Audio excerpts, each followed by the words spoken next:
Hey all y'all, welcome to the Queer Ass Trailer Trash channel. It's me, Jocelyn here, and it's a beautiful day in the glade, and I am here to show you my newest construction, because I made myself an archery range.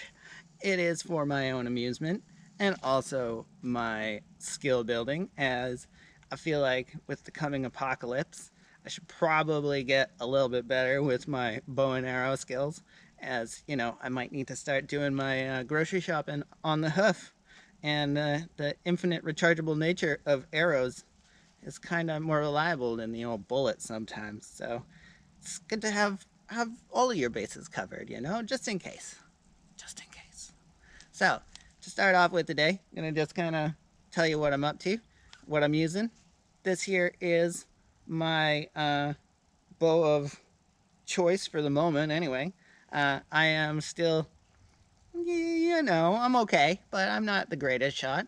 I used to teach children how to shoot bow and arrow when I was a teenager and a camp counselor.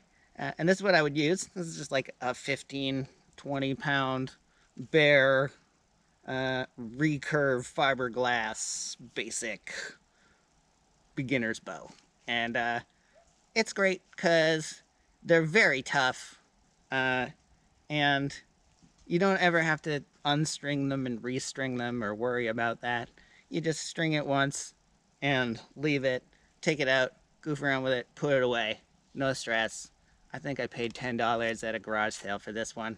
So, you know, they're nice to just goof around with because you don't have to worry.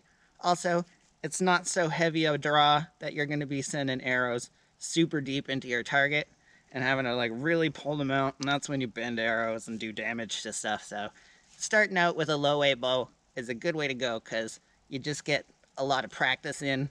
And the way I shoot is called instinctive shooting, and it's not so much about power to start with anyway. You're not using anything fancy, you don't got sights, you're not looking down your arrow, you're just pointing your body at the target, and then you're practicing until your muscle memory is such that every time you take a shot, that arrow is going exactly where you're looking. And the only way you get to that possibility is just by practicing and practicing and practicing. So that's the goal. And you don't need anything fancy to just do that. You just, I don't know, these were maybe $10 a piece arrows, pretty cheap. Little field point, some cheap fletching, and you don't have to worry about ruining these too much either because they're not very expensive. And you just begin with the beginner set and then work your way up. No need to stress about quality to begin with. So I got myself a little platform here. It's nice and even for me to stand on. And when you're setting yourself up, you want to have your feet shoulder distance apart, and you want to have your toes pointed directly at your target. You want to make a straight line with your toes and make sure that your body is oriented properly. Otherwise, you're going to send your arrow left or right, and that's not what you want. So you just hold your arrow or your bow up, grab yourself an arrow, just like any sort of projectile firing device. You want to make sure that it is pointed always in a direction away from anything that could be harmed by your arrow. Looking around, there's nothing behind that target there except for a big hill of dirt, which is exactly what I want.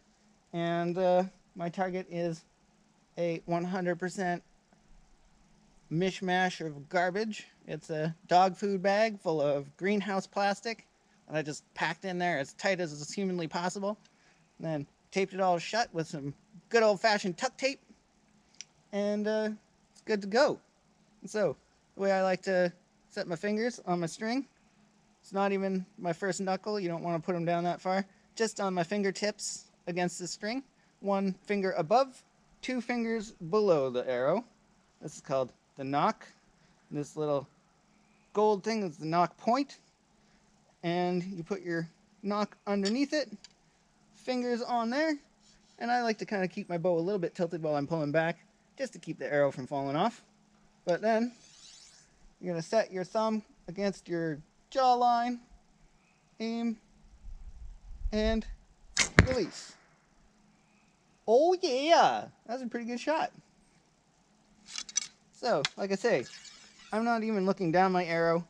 I am just looking at my target intently, focusing on the point that I want to hit, and then releasing.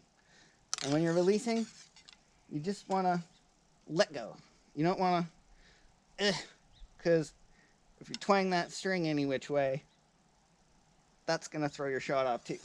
So just release, aim, release. That wasn't it. Draw, aim, release. Not release, aim, release. Draw, aim, release. Probably be shooting better if I wasn't talking this whole time too. But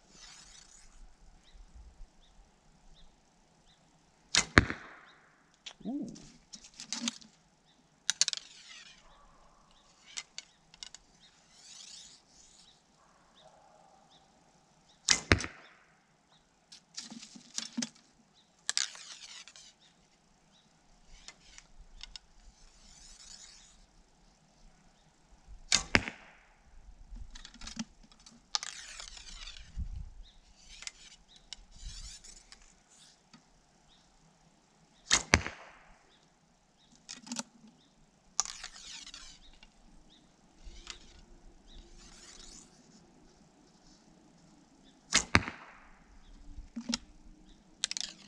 Like I say, the idea is to just practice so much that it all becomes second nature and you really don't even have to think about the various steps. You just form up and fire. And when you're setting your bow down, you always put it on its side. Never put your toes or the tips in the ground. So that's going to fill it with dirt, and that makes for an unhappy bow. This is not the worst set of shots I've put into this bag so far by far. Just want to show you how to remove these. So, as I said, this is just a dog food bag, tuck tape, plastic wrap. No big deal. You can do this with any sort of kind of plastic bag, tarp bag, you name it. Fill it up with whatever you got lying around. Old fabric, plastic, saran wrap, greenhouse junk. You can use carpet or styrofoam, peanuts, as long as you pack them in there tight enough. And when you're removing those arrows, like I was doing there, you just make sure that you got your hand like that and you're pulling from the base, because if you don't, if you're pulling from out here, that's how you end up bending arrows, torquing them all over the place. So, that right there is that. I hope y'all have a nice time this day and tomorrow and forever, because it's just an eternity of days, you know? It's got to find something to do to maintain the positivity. And I wish you well at that. Keep it real, all y'all. Till next time.